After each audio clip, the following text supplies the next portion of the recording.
Assalamualaikum warahmatullahi wabarakatuh. Innal hamdalillah nahmaduhu wa nasta'inuhu wa nastaghfiruh wa na'udzu billahi min shururi anfusina wa min sayyiati a'malina. May yahdihillahu fala mudhillalah wa may yudlil fala hadiyalah. Asyhadu an la ilaha illallah wahdahu la syarikalah wa asyhadu anna Muhammadan abduhu wa rasuluh. Allahumma salli wa sallim wa barik ala nabiyyina Muhammad wa ala alihi wa sahbihi wa man tabi'ahum bi ihsanin wa man jahada fi sabilihi ila yaumiddin.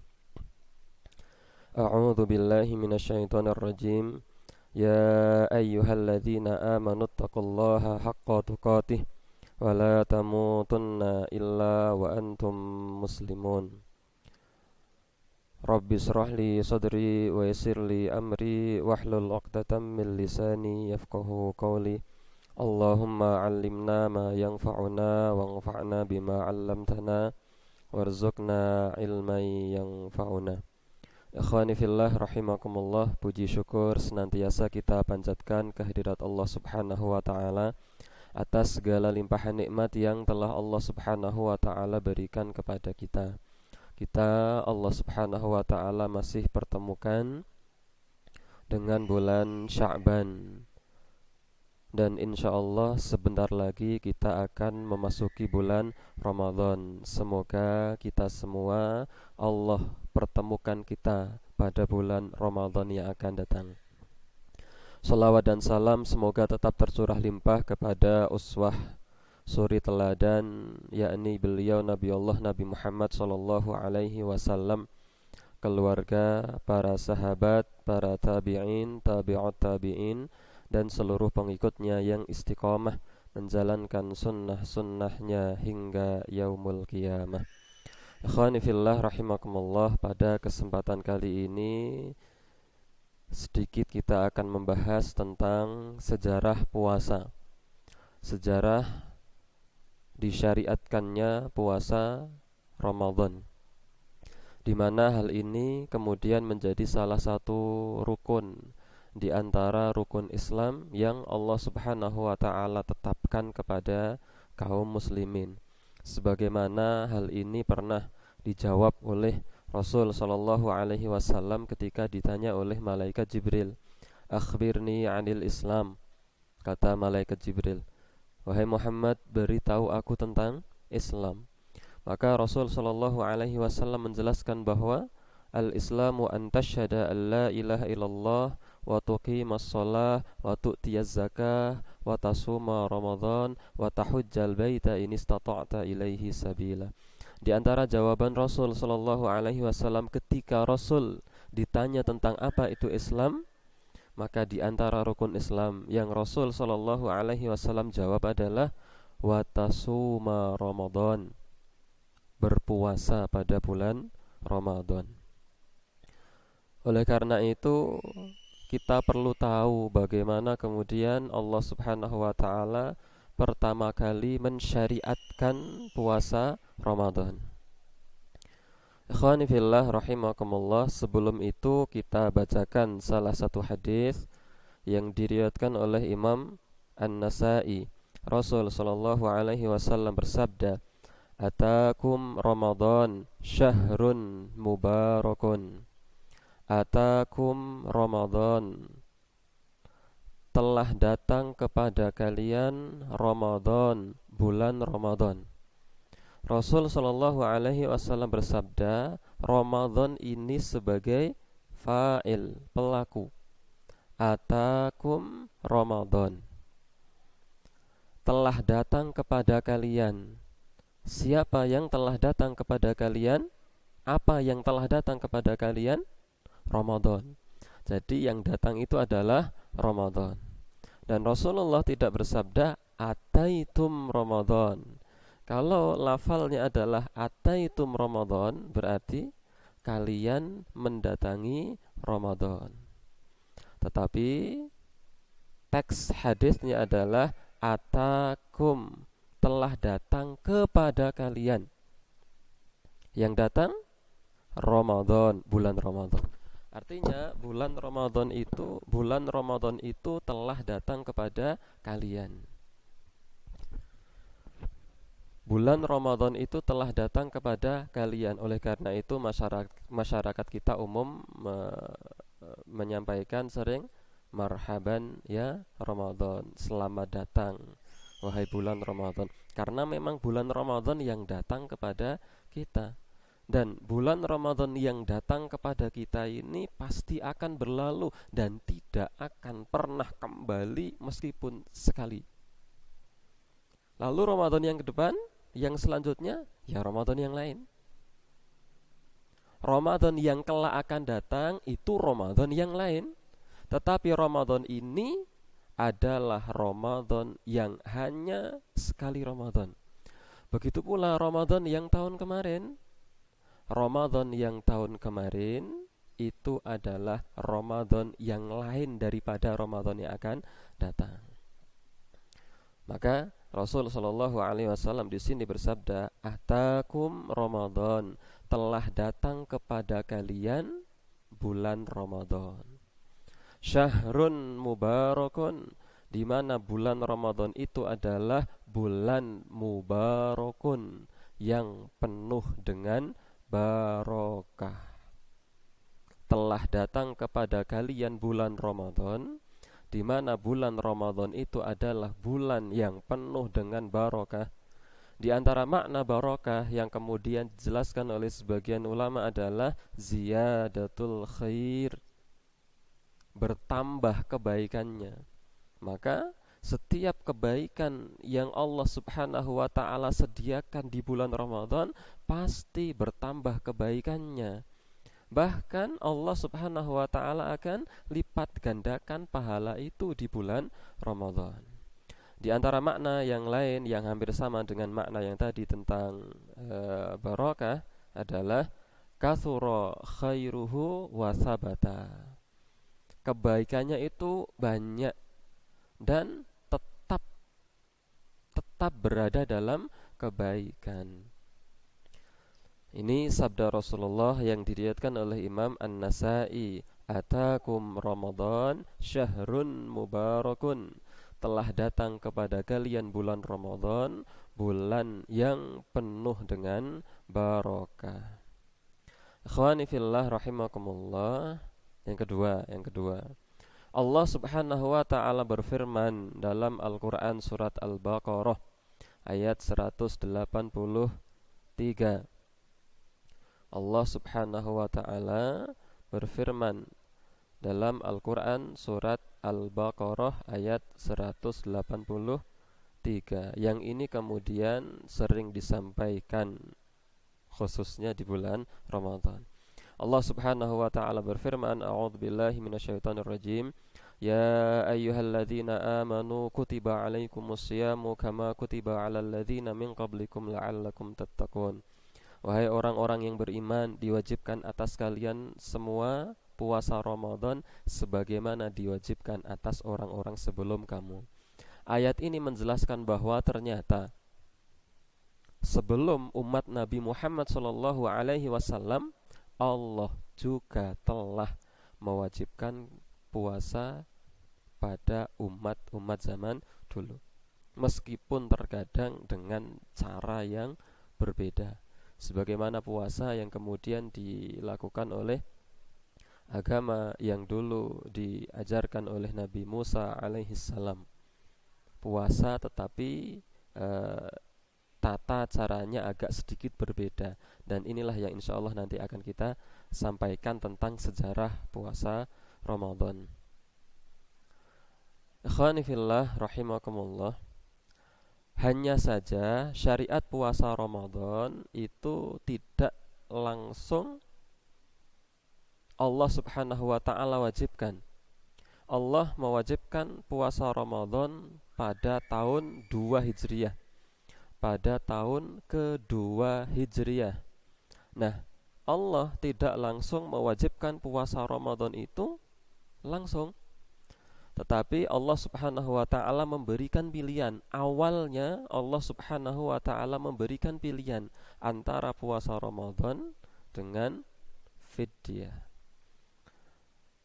Dan ini juga yang kemudian dijelaskan oleh Imam Ibnu Qayyim al-Jauziyah dalam kitab beliau Zadul Ma'ad jilid yang kedua, bahwa pertama kali syariat puasa Ramadan itu diturunkan kepada manusia awalnya berupa pilihan antara puasa atau antara memilih untuk berbuka, tetapi dia harus membayar fidyah, sebagaimana Allah Subhanahu wa taala terangkan, wa 'alal ladzina yutiqunahu fidyatun ta'amu miskin.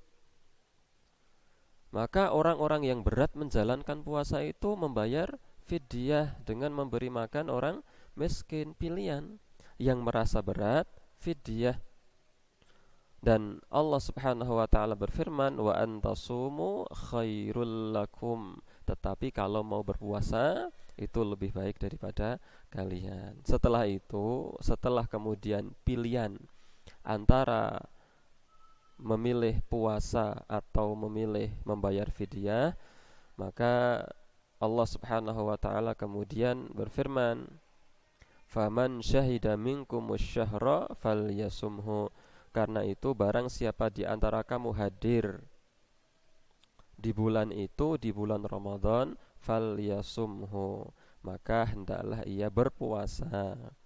Wa man kana maridan aw ala safarin fa iddatum min ayyamin ukhar.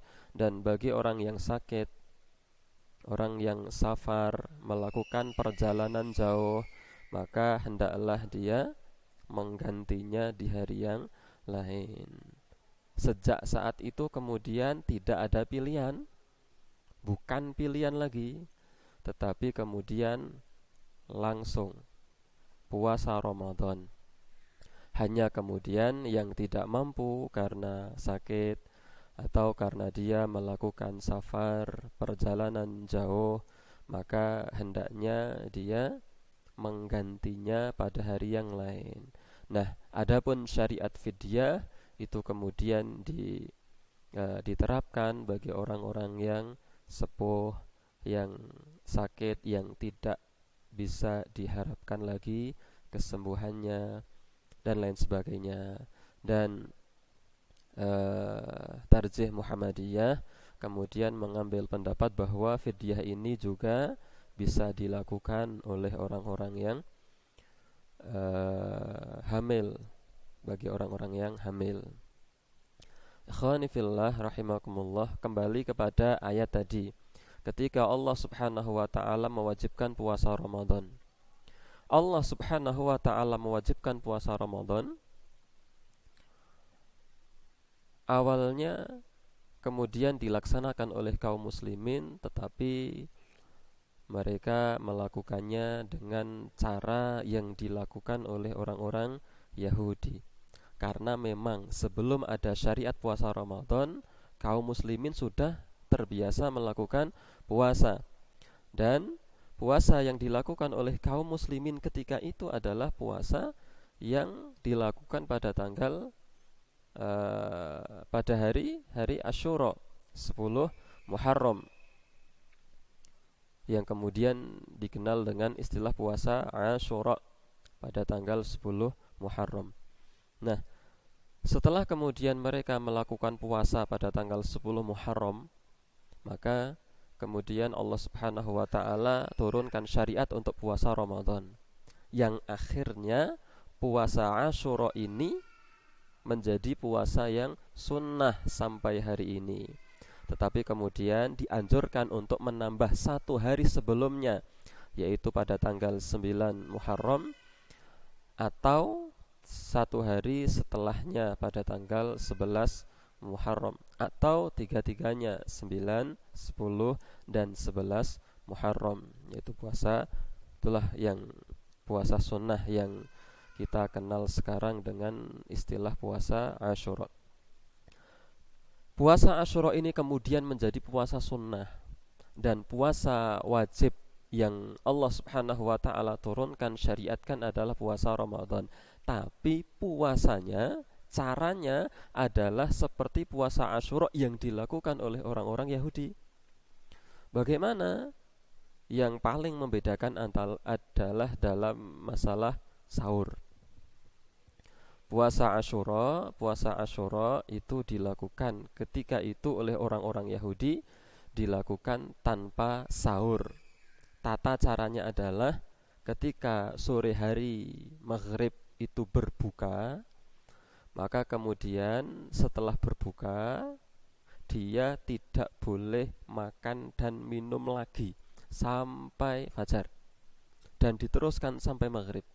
Atau setelah dia tidur malam, ketika dia bangun, maka otomatis dia harus mulai puasa dan tidak boleh sahur. Sahur ketika itu dilarang.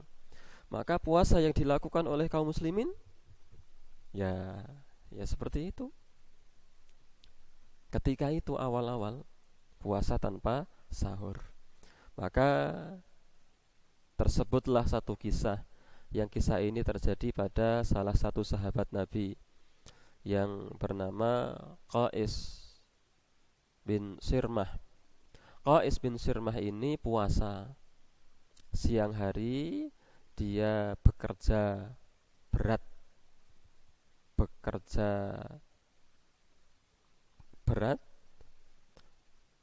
capek, lelah, sampai sampai sore hari, yaitu berbuka puasa, dia pulang. Sampai di rumah bertanya kepada istrinya, "Wahai istriku, apakah kita punya makan?" Kata istrinya, "Tidak punya." Maka istrinya meminta izin untuk mencari makanan. Maka diizinkan oleh Qais bin Sirmah. Maka kemudian karena saking capeknya, lelahnya, pekerjaannya berat ya, dengan pekerjaan P yang banyak, pergi pagi, pulang petang, pantat panas, pinggul pegal, penghasilan pas-pasan, P10 ya, P10, capek. Kemudian sampai rumah tidak ada makanan. Ketika istrinya sedang mencari makanan, Qais bin Sirmah tertidur. Ketika istrinya setelah mendapatkan makanan, dibawalah makanan itu ke Qais. Ternyata Qais tertidur. Maka istrinya mengatakan, "Kasihan." Bahasa Tembara ini apa? Apes. Wah, apes. Padahal tadi syariatnya bagaimana? Kalau sudah tidur, maka tidak boleh makan. Maka bangun langsung mulai puasa untuk hari setelahnya. Maka kemudian Qais tertidur, kemudian dia bangun. Maka setelah bangun, ya sudah, makanan yang dibawa oleh istri itu tidak boleh dimakan.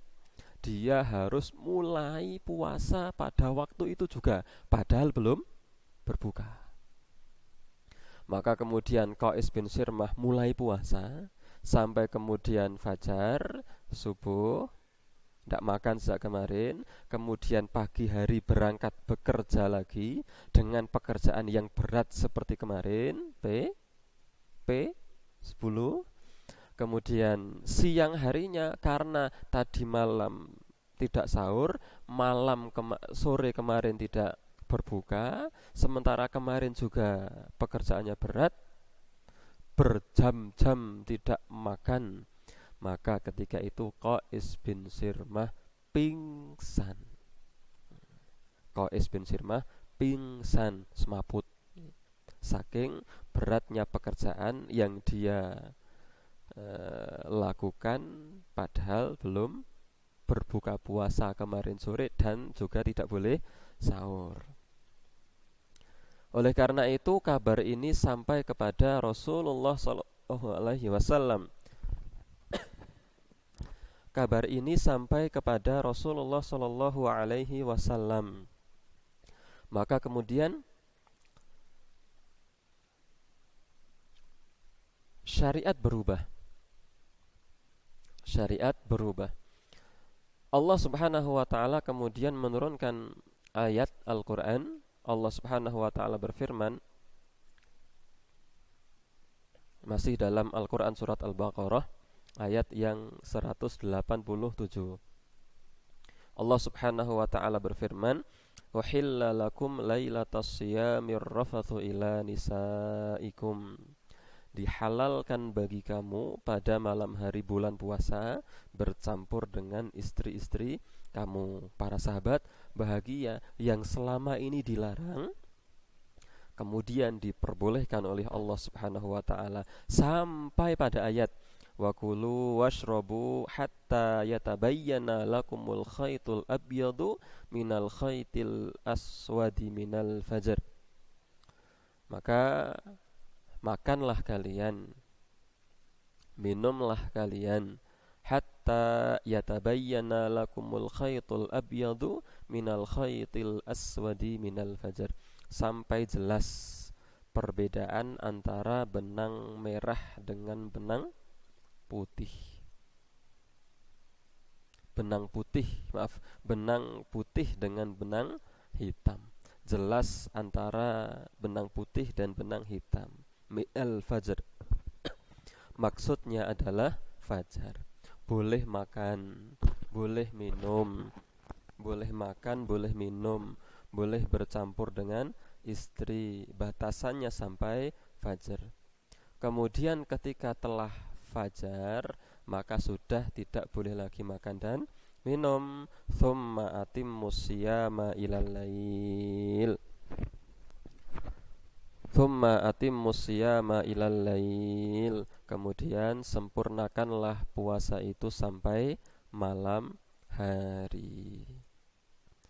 Oleh karena itu, sejak saat itu ada syariat sahur. Rasul sallallahu alaihi wasallam bersabda, "Tasahharu, sahurlah kalian semua. Tasahharu, sahurlah kalian semua. Fa inna fis sahuri barakah." Karena sesungguhnya dalam sahur itu ada barokah. Tadi apa barokah? Ziyadatul khair. Kathura khairuhu wa sabata. Bertambah kebaikannya, banyak kebaikannya, tetap kebaikannya. Fa inna fis sahur, karena dalam sahur itu ada barokah.